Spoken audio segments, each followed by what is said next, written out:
Look at this man. He is driving a machine that costs $80,000. He is wearing a watch that costs $12,000. He is currently walking into a house that requires a mortgage payment of $6,000 a month. By every visible metric, this man is rich. He is successful. He has made it. But mathematically, this man is destitute. He is technically poorer than a teenager with a paper route and $10 in a piggy bank. He doesn't own the car. The bank does. He didn't buy the watch with profit. He bought it with credit. He is living on a razor's edge where one missed paycheck collapses the entire house of cards. He isn't buying things. He is buying a feeling. And that feeling is the single most expensive product in the history of the global economy. It's called status signaling, and it is the primary reason why, despite making more money than your grandparents ever dreamed of, you are still broke. To understand why you can't save money, you have to stop thinking like an accountant and start thinking like a biologist.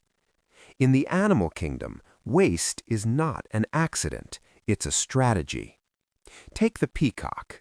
That massive, colorful tail is a nightmare. It's heavy. It requires massive amounts of energy to grow. It makes the bird slower and easier for tigers to spot. From a survival standpoint, it is a stupid design. But that is the point.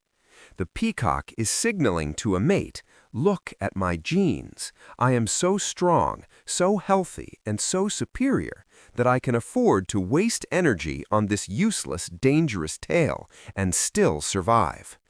This is called the handicap principle. A signal is only honest if it is costly. If a signal is cheap, anyone can fake it. Now, look at your bank statement.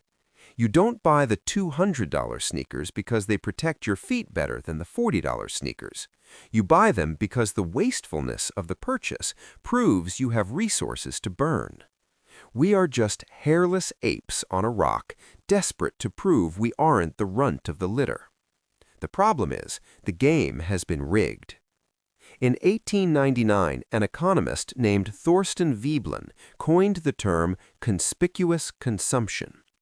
Back then, if you wanted to signal status, you bought a silver spoon or a carriage. The rules were simple. The rich were the ones who didn't have to work. Leisure was the ultimate flex. But in the 21st century, the script flipped. We entered the era of conspicuous production. Now, being busy is the status symbol. But because we are all working, we need a new way to keep score. This created a phenomenon known as the hedonic treadmill. Here's the trap. As your income rises, your expectations do not stay the same. They rise in lockstep. You get a promotion. You make an extra $10,000 a year. You don't save that $10,000. You move to a slightly better apartment. You upgrade your car. You start shopping at Whole Foods instead of Walmart. You feel the same. Your savings account looks the same, but now your maintenance cost for existing is higher. You have simply upgraded your cage. This brings us to the irony of modern poverty. Real wealth, true, forget about the price tag wealth, is often invisible. It is quiet. It's a number in a database. It's equity. It's land. Fake wealth is loud. It screams. The most dangerous financial demographic in America right now isn't the working poor, it's the Henrys, high earners, not rich yet. These are people making six figures who live paycheck to paycheck. Why? Because they're competing in a status tournament they cannot win. They are buying goods designed to depreciate to impress people whose attention span is roughly 3 seconds. Let's look at the math of luxury. When you buy a luxury good, you're paying a status tax. A generic leather bag costs $100 to make and sells for $200. A designer bag costs $150 to make and sells for $3,000. That extra $2,800 isn't for quality. The leather isn't magical. The stitching wasn't done by elves. You are paying $2,800 for the logo.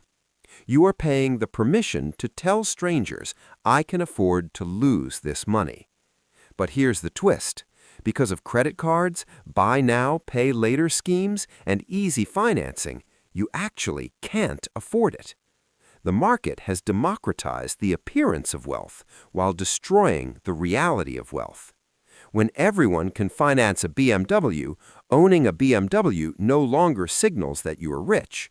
It signals that you have a credit score of 700 and poor impulse control. It used to be that you only had to keep up with the Joneses.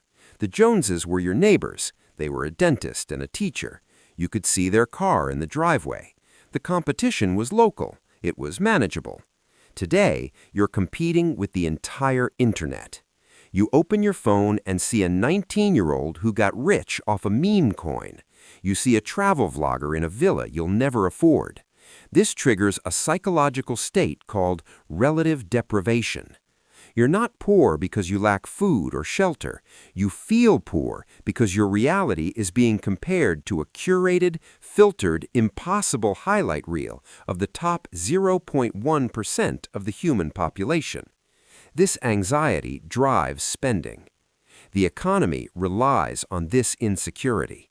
If you were content with what you had, the global GDP would collapse overnight. Entire industries, fashion, automotive, cosmetics, tech are built on the foundation that you are not enough yet. They are selling you the cure to a disease they invented. So what happens when you stop playing?